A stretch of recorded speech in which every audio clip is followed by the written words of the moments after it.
So as we study the book of Matthew, the Gospel of Matthew, we remember a few things. We remember that Matthew, or Mattityahu in Hebrew, was a tax collector. That was his living. He collected taxes from Jews and gave them to the Romans. He was not a popular man, as you can imagine. But because he was a tax collector, a person who dealt with money and accounting, he was very organized. So in his message, his biography of Yeshua, it's very organized. And I shared with you a few weeks ago when we started to study Matthew, that the first 4 chapters of this Besorah, this gospel, deal with what I call the preparation for the Messiahs to come. I call it the preparation of King Messiah. And then throughout the rest of this good news, there are chunks of material that are well organized, and we're going to talk about them each time we come across them. For example, in chapters 5 through 7, I call that the preaching of King Messiah, and we'll go through the whole gospel that way.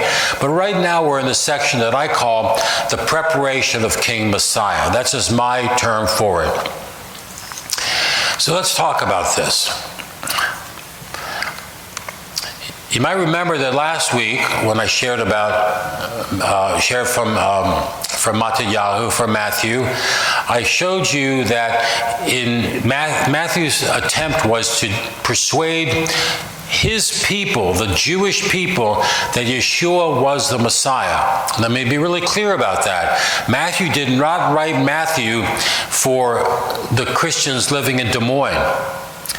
He wrote this gospel, he compiled it for the Jewish people who he wanted to persuade that Yeshua was the Messiah.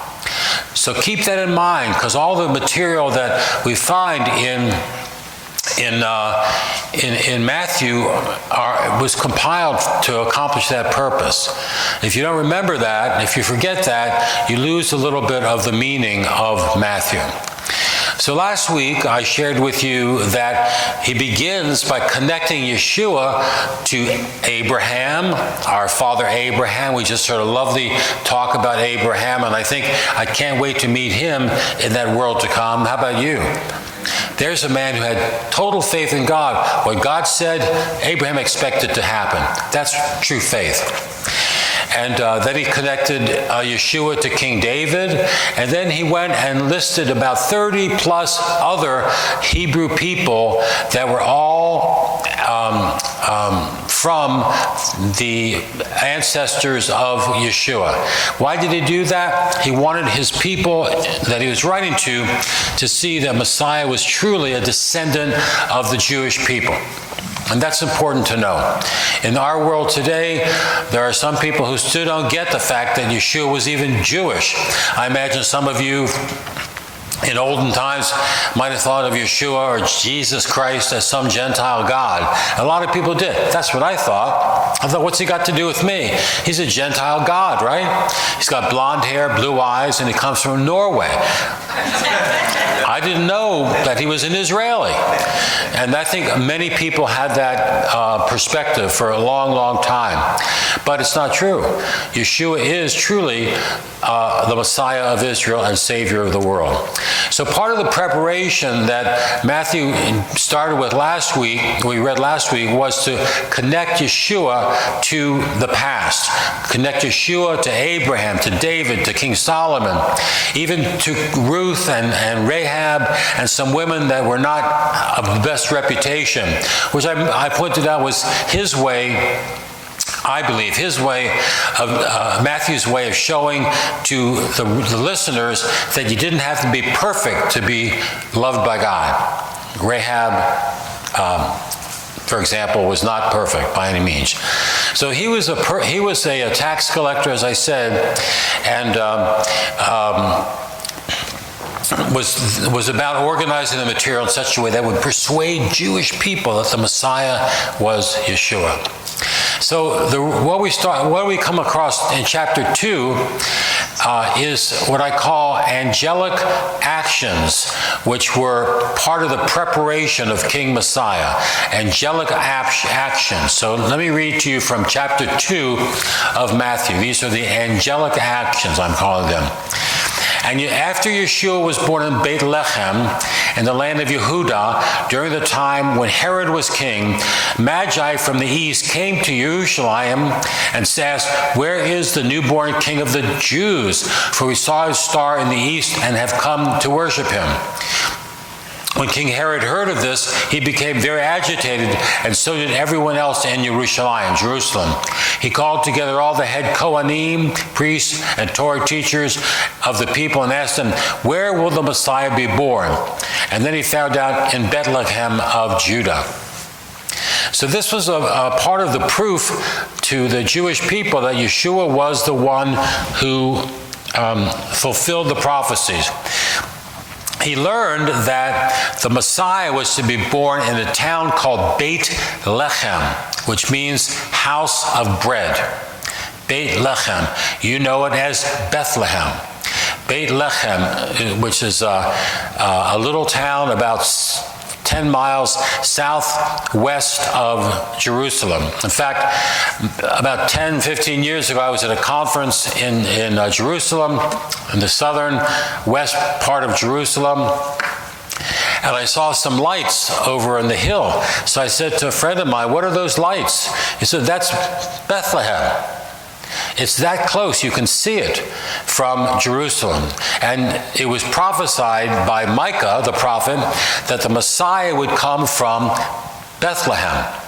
So that is why here Matthew is making the argument that Messiah is from Bethlehem, and therefore he qualifies to be the Messiah. It was sort of a messianic proof, if you will. In Luke's biography of Yeshua, because remember Luke has a genealogy too, it specifically references Beit Lechem as the birthplace of the Messiah. Did you know that there are discussions in the Talmud that say that the Messiah will come from Beit Lechem because it says the Messiah will be revealed in a place called Migdal Eder, which means Tower of the Flock. This is where shepherds gathered to watch their sheep before they to keep their sheep before they went into the temple in Jerusalem. So that fits Luke's description of the Messiah's first revelation. Remember, because we read in the Gospels that when he came to Jerusalem, there were sheep in the fields, right? The shepherds were out in the fields. Well, so being born in Beit Lechem was preparation for the Messiah. Now, the place of Yeshua's birth, as prophesied by Micah, the prophet, is very important to Matthew, but it's also important to all the Jewish people who were waiting for the Messiah to come, and they were looking for the Messiah to come from Bethlehem, Beit Lechem. But more than that, they were also looking for him to come at a certain time. I don't know if you know that, but there was an idea that the Messiah would come around that period of time. Now, here's something interesting that you may not know. We read that there were magi that came to seek the newborn king of the Jews. Now, the magi is sort of a Babylonian term, and it means either magicians or wise men or astrologers. I happen to think that these were magi that specialized in astrology. They were often looking to the heavens for signs and information. Now, that sort of thing is condemned in the Torah. Astrology is condemned in the Torah, along with witchcraft, Ouija boards, horoscopes, condemned in the Torah. Don't do it if you do. So who are these people that came to find the king of the Jews? Were they Jews? Probably not. Probably not, because they were practicing astrology. Moreover, that says that they are from the east. They're from the east. Where is the east from Jerusalem? Babylon. So these characters that came all the way to Israel were from east of Jerusalem, east of Israel, in Babylon. You know the Christmas carol, right? I'll try to sing it. We three kings of Orient are. You know the song? Sorry I didn't get close to the notes, but as best I can do, I have a bag hole. So these 3 kings from the Orient were from the East. Now there weren't, it doesn't say in Scripture that there were 3, just so you know. Somebody made that up. There could have been a dozen kings, a dozen magi, and they weren't kings anyway. Somebody wrote that song. So why would they be coming to Israel at this time? They are from Babylon. Apparently they saw a sign in the heaven, not astrological, but astronomical. They saw something in the heavens that led them. But why would they be looking? Here's why. At least this is what I think.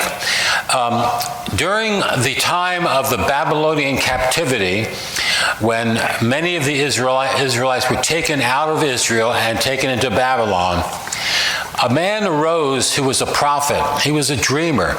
He could interpret dreams. You remember his name? Daniel. Remember Daniel and the lion's den? That Daniel. And he had some friends with him. And they were filled with wisdom and knowledge and understanding, according to Daniel chapter 1. Daniel knew the prophecy of the coming Messiah and knew when he was going to come. So Daniel predicted there would come a time when this star would appear over Jerusalem, and he calculated it by years, or actually groups of 7 years. So the Magi had seen something in the heavens at the time Daniel said the Messiah would be born. Now Daniel wrote 500 some years before Yeshua, roughly, but the message of the coming of the future Messiah King was known by these wise men, these astrologies, these magi. So they see something in the heavens. Now, you know it as a star, don't you? Do you know that the New Testament doesn't really say star? I bet you didn't know that. It really says a word that would be better translated as shining or a brightness, not a star. There's a specific word for star. It's not used there. So what was this thing that they saw, if it was not a star? But let me tell you something first. This star, this shining, whatever it was very strange. The text tells us that the star appeared and directed them to Jerusalem in verse 2. And there are those who would explain that this was some sort of a naturalistic phenomenon. I'm sure you've all seen scientific studies and what do they call those stars, the novas, and that all is what was happening in that day. I don't know, maybe so, but I think something else is going on by virtue of this. The star, or whatever it was really strange. It first appeared over Jerusalem, and then it disappeared. It appeared and disappeared, and next time it was seen was over Bethlehem, which is going south. So this brightness, the shining, the star, was seen by the Magi in the east, and then it led them to Jerusalem. Next thing you know, this star, the shining, led them down to Bethlehem, where the Messiah was born. Kind of a peculiar star. Not only that, it says it hovered over the place of Yeshua's birth. Have you ever seen a star do that? Stars don't do that. So whatever this is probably not a star. As we look up in the sky tonight, we see stars. Probably wasn't that. I believe it was God's Shekinah glory, or perhaps an angel that led these wise men that were looking for the coming King Messiah from Babylon all the way to Jerusalem, down to Bethlehem, and that's where they discovered the king. There's a commentary in Numbers where it says, "A star shall come forth from Yaakov to deliver Israel in the day of redemption."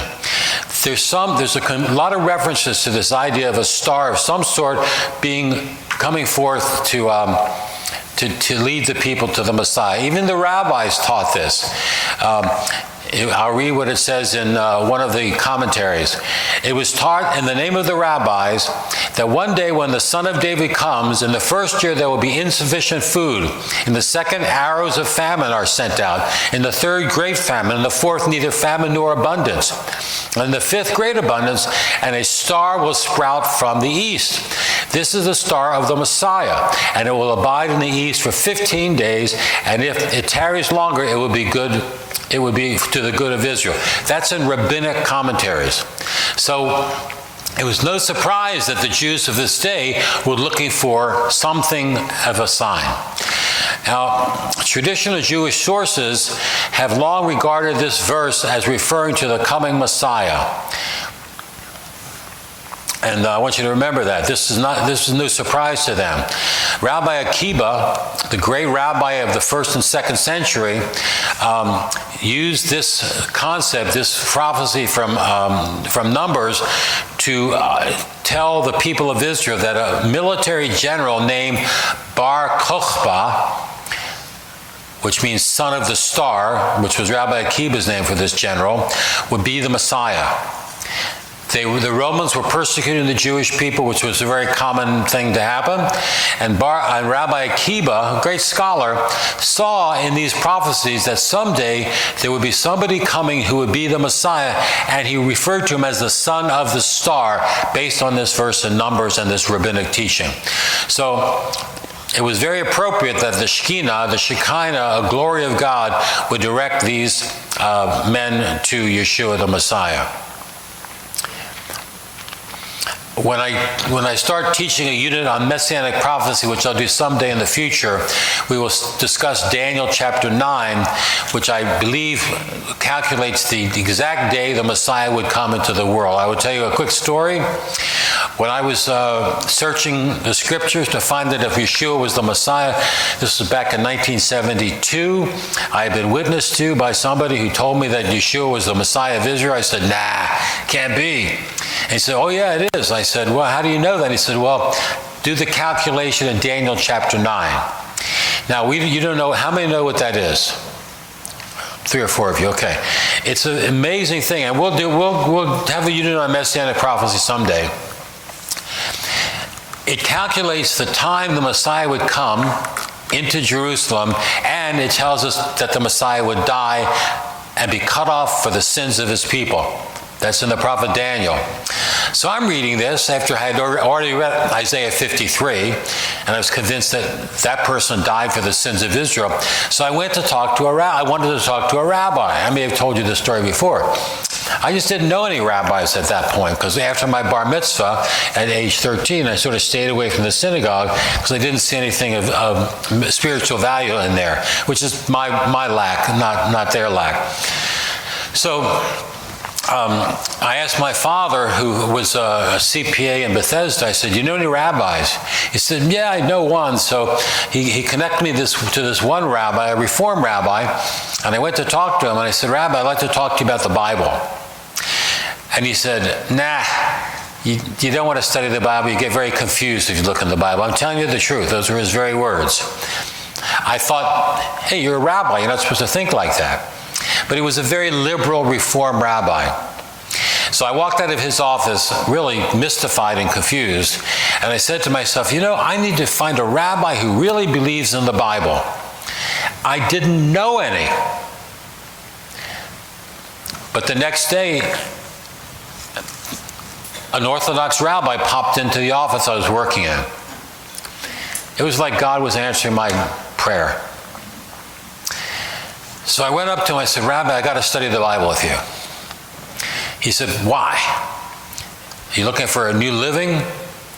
I said, no, I want to know something in the Bible. He said, okay, come over to my office on Sunday afternoon. So I went over to his office on Sunday afternoon in Silver Spring off of 16th Street, if any of you know Washington, D.C. And I said, Rabbi, I have some questions about some scriptural verses, like Daniel chapter 9. He said, my son, I can't study that with you. I said, why? He said, it's closed for study. I said, what does that mean? He said, because it tells us when the Messiah would come, and if for some reason we miscalculate and the Messiah doesn't come, we'll lose our faith.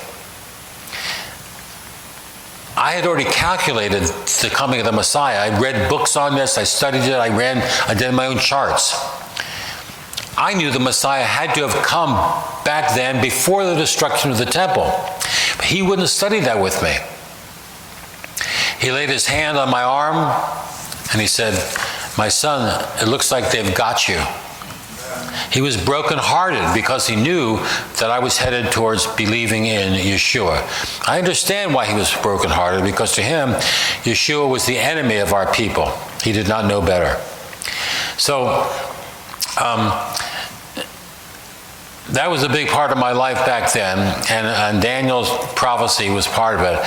As I said, we will study Daniel's prophecy sometime in the future, but right now I'm going to continue with Matthew. So we read, Herod summoned the Magi to meet with him privately and asked him exactly when the star had appeared. Then he sent them to Bethlehem with these instructions: search carefully for the child, and when you find him, let me know so I too may go and worship him. Herod was not interested in worshiping Yeshua. He was interested in killing Yeshua, because Herod was an unforgiving man. He was a very threatened man, and he was looking for the Messiah because he would kill him. So after they had listened to the king, they went away, and the star which they had seen in the east went in front of them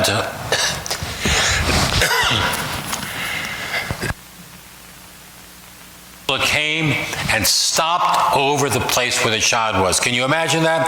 The star, or whatever it was, led them from east to west and then north to south, and stopped over the house where Yeshua was born. Well, when it says when they saw the star, they were overjoyed. Upon entering the house, and you notice it doesn't say manger, it says house. But entering the house, they saw the child with his mother Miriam, and they prostrated themselves and worshipped him. Then they opened their bags and presented him with gifts of gold, frankincense, and myrrh. But they had been warned in a dream not to return to Herod, so they took another route back to their own country. So they brought him gifts. And remember, it doesn't say 3 kings, but 3 gifts are spoken of. Gold, which is a very expensive gift that you would give to a king. Frankincense, which was a perfume that was used for bridegrooms, primarily brides and bridegrooms. And it's mentioned in the love song of Solomon. And myrrh, which was associated with anointing oil, especially for death. So the three elements that the wise men brought were all elements that affirmed Messiah's ministry: his kingship, his sacrifice, and his spiritual holiness as our husband. It would seem that the original description in Luke's account would fit the view that the Messiah was born in a temporary shelter, but here we see it wasn't a manger. It was more like a sukkah than a manger. So when did this all take place? The public ministry of Yeshua lasted 3.5 years. So if you backtrack from that point, at the end of his life during Passover season, the 3.5 years places his birth not in December, but in the late fall around the time of Sukkot. When we studied that, I shared with you that I'm convinced that the Messiah was born on the first day of Sukkot in that year, the first day of the Feast of Tabernacles, and I gave a long explanation as to why. Now, Matthew notes that this action of the family of Yeshua going to Egypt is a fulfillment of prophecy. In fact, he calls it a dual fulfillment. Many of the texts in the Torah are mentioned again in the prophets. So in Hosea chapter 11, there's a reference to the Exodus. Hosea 11:1 speaks of Israel, of going into Egypt and then coming out. Speaking of Israel going into Egypt and coming out. We know that story. Every year at Passover, we remember that story. Here the Messiah, who's the ultimate representative of Israel, did the same thing. He went into Egypt and he came out. It was almost a fulfillment of prophecy, and that is what Matthew picks up on. And he actually references it that it was fulfillment of prophecy. Here's another story for you. I've been doing this work, not rabbi work, but missionary work for a long time.